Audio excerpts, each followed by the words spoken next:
Hoy vamos a compartir el trabajo de Luis Alberto Hernández. El poeta y pintor y artista Efraín Zubero se ha referido a él como el espíritu de la negritud, y estamos aquí como una especie de templo, refugio, su casa, su taller, entre el olor del incienso y tantos símbolos que nos obligan necesariamente a conectarnos con un mundo interior que está reflejado en sus cuadros. Bienvenido al programa.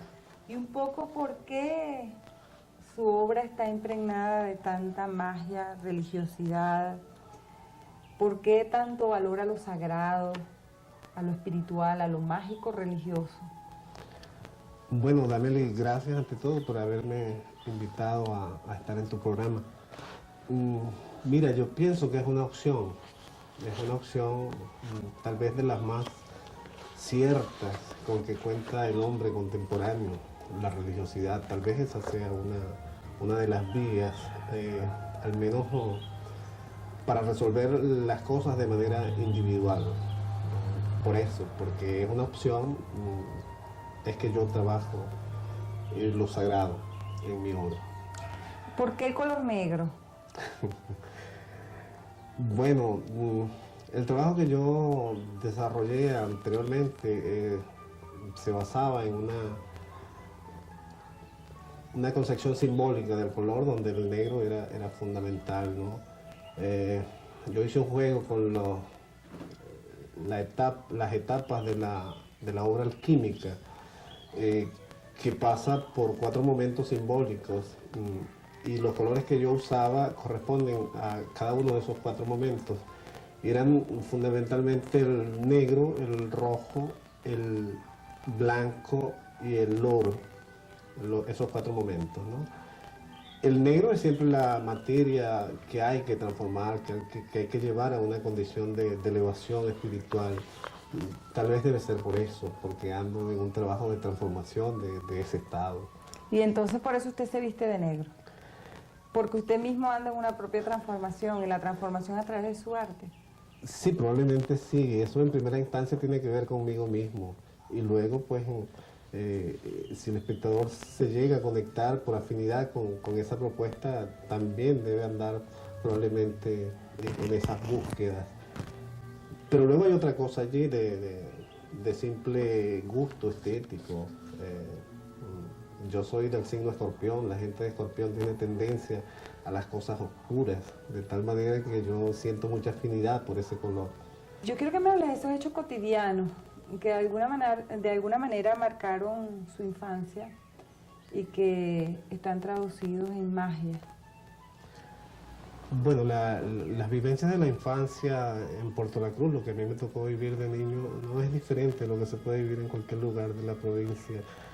La gente del pueblo vive una concepción mágica de la vida, entonces permanentemente está relacionada con eventos trascendentes dentro de esa concepción, ¿no? ¿Cómo es eso de trascendente y son parte de la cotidianidad? Bueno, por ejemplo, te puedo citar, te puedo nombrar, hay por ejemplo un culto a los muertos. ¿Ves? Eso es una cosa para mí sumamente interesante, porque revela de algún modo el poder creador del pueblo, la capacidad fabulatoria de la gente, ¿no? Entonces se vive creando permanentemente una suerte de mitología que son cotidianas y que tocan lo trascendente, pero que son vividas de la manera más normal posible, ¿no? Pero eso es hermosísimo, cuando tú te das cuenta y descubres toda la riqueza que hay allí en esa capacidad de fabulación de la gente. Eso es extraordinario. Y bueno, eso es lo que ha nutrido mi trabajo, volver a esa infancia, volver a esas vivencias, darme cuenta de ese poder creador de la gente. Pero ¿cómo era eso de el hombre que visitaba los sábados su casa? Bueno, esos son unas son como demasiados cuentos que yo he tenido que ir retomando. Ese era un personaje que tal vez fue mi primera vivencia de la muerte. Ajá. Porque este era un señor que todos asociamos con la muerte, por cuanto era alguien que trabajaba en una funeraria y visitaba semanalmente a la familia por una especie de acuerdo, de convenio que había, que tenía que ver con la reservación de una parcela en el cementerio. Entonces este personaje estaba allí todos los sábados a una misma hora. Yo nunca le oí pronunciar una palabra. Recuerdo como la presencia de la muerte en casa de este señor. Pero era el ticket amarillo, ¿no? Bueno, porque era el comprobante que dejaban, ¿no? Como prueba de que se estaba abonando esas cuotas, de tal manera que la casa se fue llenando de esos tickets y uno abría una gaveta y se salían los tickets. Había tickets por toda la casa, era una cosa como de los cuentos de García Márquez. ¿En función de qué diseña su trabajo, su creación? ¿Cuál es su mayor preocupación? ¿Por qué siempre está presente los miedos? Bueno, cuando uno realiza un trabajo artístico, eso no se puede hacer si no es desde los miedos. ¿Por qué? Y más cuando uno se propone desarrollar un tema como el de lo sagrado, que no es un tema, en realidad eso es una vivencia.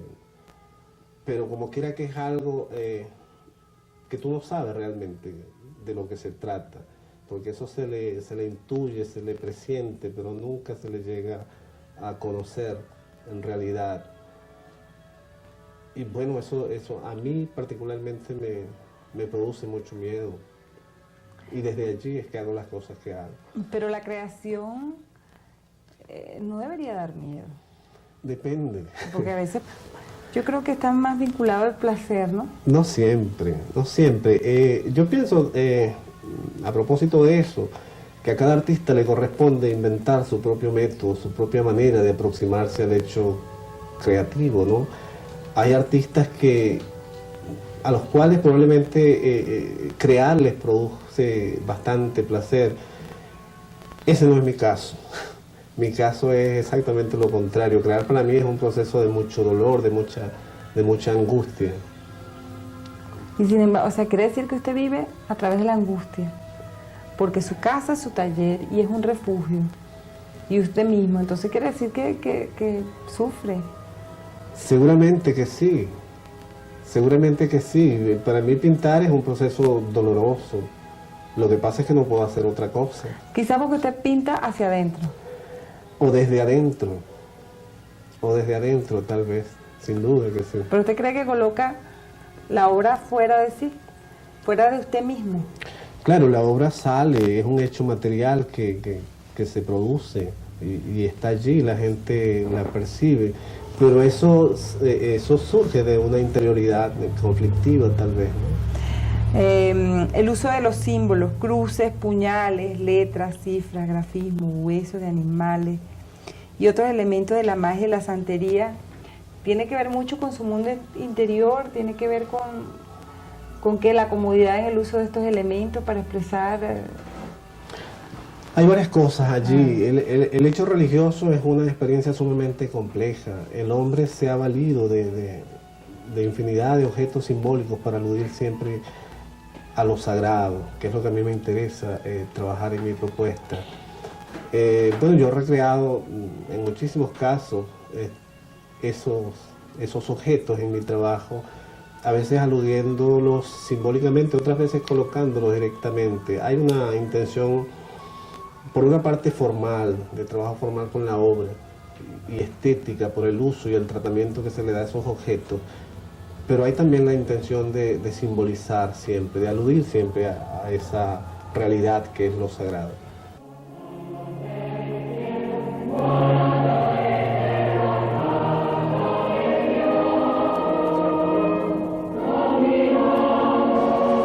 Alguna vez leí que Jesús no había tenido 12 apóstoles, sino que tuvo 13. Y ese otro había sido una mujer, Antelía se llamaba. Esa mujer era pintora de frescos y tenía mucha afinidad con Judas. Por ser Judas el otro intelectual Judas era el escribiente. Esa historia a mí me cautivó. Y yo decidí hacerle un homenaje a Antelía, sobre todo porque Antelía fue la única de los apóstoles que habló del arte y de la condición y el compromiso espiritual de los artistas. Ese evangelio, curiosamente, se desconoce, según esa escritura que yo leí alguna vez. Entonces yo decidí hacer un homenaje a Antelía. 1523, lo que aquí está planteado tiene que ver con las cosas que ella escribió. Esa es la historia de este trabajo. Fue una historia que fue surgiendo a medida que surgía el trabajo mismo. Esa es parte de tus trabajos del pasado. Y también quiero que me comentes de esto, porque así como tienes Antelía, la apóstol número 13, que era mujer y además pintora, o sea, vincula la religión con el arte, tenemos a Armando Reverón santificado. Bueno, eso es un homenaje personal a Reverón, es el pintor nuestro a quien yo he admirado siempre, a quien respeto y venero. Entonces quise hacer ese trabajo, pero es un trabajo que no ha salido de aquí de la casa, porque es una ofrenda muy personal. Son esas cosas que uno se hace para regalárselas y complacerse alguna vez.